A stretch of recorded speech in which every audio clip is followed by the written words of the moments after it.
Olá, agora que já explicamos os dois casos relativamente mais simples de integração por frações parciais, vamos introduzir os outros dois casos de uma vez só, porque o que nós já aprendemos possibilita a compreensão dessas outras duas situações de maneira bastante trivial, ok? Então agora nós temos os tipos 3 e 4 de frações parciais, e eles consistem do seguinte: o nosso denominador q de x, ele tem raízes reais, que podem inclusive incluir multiplicidade, né? Então é uma generalização, né? Então eles podem incluir multiplicidade, mas elas são raízes reais, mas ele tem também termos quadráticos irredutíveis, tá certo? Então o que pode ser escrito de forma geral dessa maneira: aqui tem as raízes reais, eventualmente elas têm uma multiplicidade, tá? E aqui vem os termos quadráticos, que não possuem raiz nos reais e que também podem vir com multiplicidades aqui, tá bom? Então, realmente, esse é o caso mais geral possível de polinômio escrito nessa forma, tá bom? Então, vamos lá.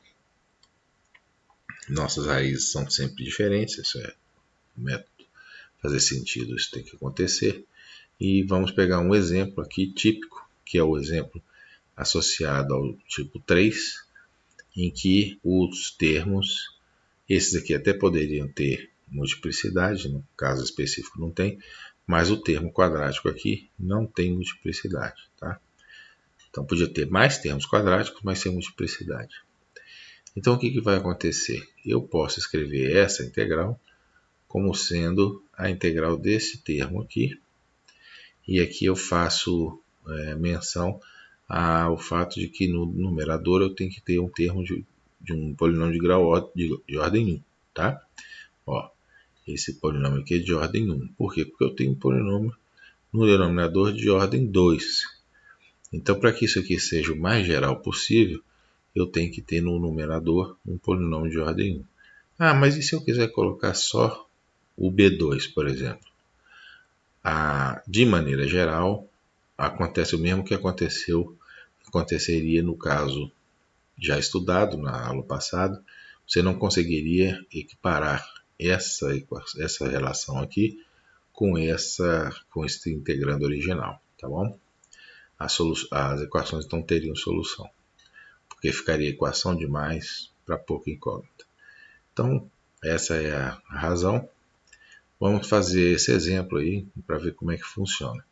A ideia é exatamente a mesma, tá, gente? Então, vocês têm aqui o original, né? Eu explicitei dessa maneira. O que eu faço? Eu faço a racionalização, né?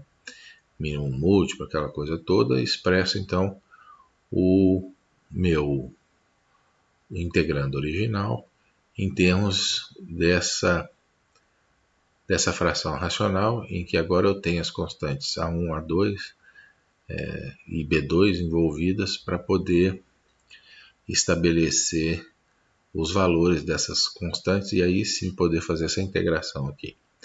Então vejam só, olha o que acontece. Termo quadrático é 4, então A1 mais A2 tem que ser igual a 4. Termo linear não tem, então esse termo tem que ser 0. Termo constante é 1, então esse termo tem que ser igual a 1. E com isso, então, eu obtenho esse sistema de equações. Esse sistema de equações, então, pode ser resolvido, tá? Sem grandes dificuldades. Mas vejam, ele tem uma, duas, três variáveis em três incógnitas. Então, se eu eliminasse, por exemplo, o A2, eu teria três equações com duas incógnitas. Vamos aqui, dá para ver o que acontece se eu eliminar o A2. Tá? Então, vamos supor que o A2 não existe. É a mesma coisa de pôr zero, né? Então, ele não existindo, o B2 seria zero. E o A1 seria 1. Mas A1 igual a 1 aqui e o A2 igual a zero não seria passível de solução, tá? Então esse sistema não teria solução. Então tem que ter esse termo aqui sim, tá bom? Bom, aí com isso aqui eu simplesmente substituo, né? Então eu acho as raízes, claro, substituo na minha integral Uma integral fica dessa maneira. Vejam que esse termo aqui novamente vai dar um logaritmo, né, natural de x menos 3, com essa constante aqui. E esse termo aqui com 1x² mais 1, ele dá uma mistura de arco tangente, quando eu pegar esse pedaço aqui sozinho. E ele vai dar também um logaritmo de x² mais 1, né, fazendo substituição, u igual a x² mais 1, então vai dar aqui. Então nós temos aqui uma solução que é esse termo aqui associado a esse termo aqui, pegar esse do final aqui, esse termo aqui associado a esse pedaço, que é o arco tangente, né? E esse 3 sobre 10 aqui vai aparecer 1,5, porque tem um 2 aqui, fica 3 sobre 20, logaritmo de x² mais 1, tudo isso somado a c, porque a integral é indefinida.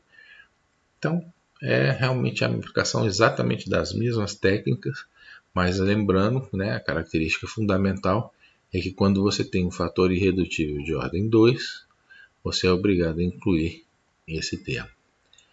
E aí a grande pergunta é, mas e se agora eu tivesse multiplicidade aqui? O que eu faço com essa multiplicidade? Você faz exatamente a mesma coisa que você fez no tipo 2, tá? Então vamos ver o que acontece. Vamos chamar isso de tipo 4.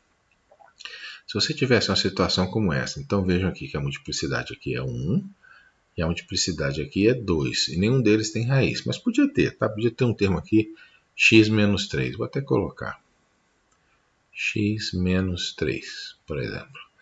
Então o que vai acontecer?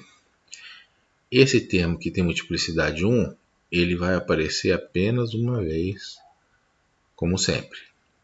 Esse termo que tem multiplicidade 2, você é obrigado a colocá-lo com o grau 1 e com o grau 2 pelas mesmas razões que já foram apresentadas, tá? E se tivesse mesmo esse 3 aqui, x menos 3 embaixo, eu ainda teria que colocar aqui um, sei lá, um fg sobre x menos 3, tá bom? Vejam que então esse seria o caso mais geral possível, tá bom? Então vejam, ó, multiplicidade maior que 1 implica na repetição desse termo, levando em conta a multiplicidade, tá bom? Então, nesse caso, se você for fazer as contas, são grandes, tá? São bem grandes, olha, são 1, 2, 3, 4, 5, 6, sem contar esse termo aqui, são 6 incógnitas, né? Então são 6 equações. Você vai encontrar esse resultado. Vejam que alguns dos coeficientes são zero, mas você descobre que eles são zero depois, quando você resolve o sistema de equações. Você não pode pressupor que eles são zero, porque isso nem sempre vai ser verdade, tá bom? Então, quando isso acontece, você tem a sua integral dada dessa maneira, né, que eu já substituí os valores de A aqui, então ó, o B é zero, então fica x sobre x² mais 2. O D é zero, então fica x sobre x² mais 1 ao quadrado, porque aqui tem 1 ao quadrado. E, no caso, o E é menos 1, por isso que apareceu esse menos. O F também é zero, fica menos x sobre x² mais 1. Então, cada um desses termos vai dar um resultado, né? Esse aqui vai dar um logaritmo, esse aqui vai dar um logaritmo, e esse outro aqui vai dar um termo a menos 1. Então, o que nós temos é isso aqui, né? O termo logaritmo, e esse termo aqui com o expoente a menos 1. Então, a ideia é sempre a mesma, tá? Então, por isso que eu coloquei os métodos, os tipos 3 e 4 juntos, porque depois de aprender o 1 e o 2, o 3 e o 4 são bastante imediatos, mas são cada vez mais complicados de resolver do ponto de vista dos sistemas de equações que aparecem, que começam a ter um número de variáveis de incógnitas, né, muito grande, tá? Mas é como eu disse, a aplicação é imediata, sem nenhum tipo de problema mais complexo. Então era isso que eu queria apresentar. Obrigado por assistir.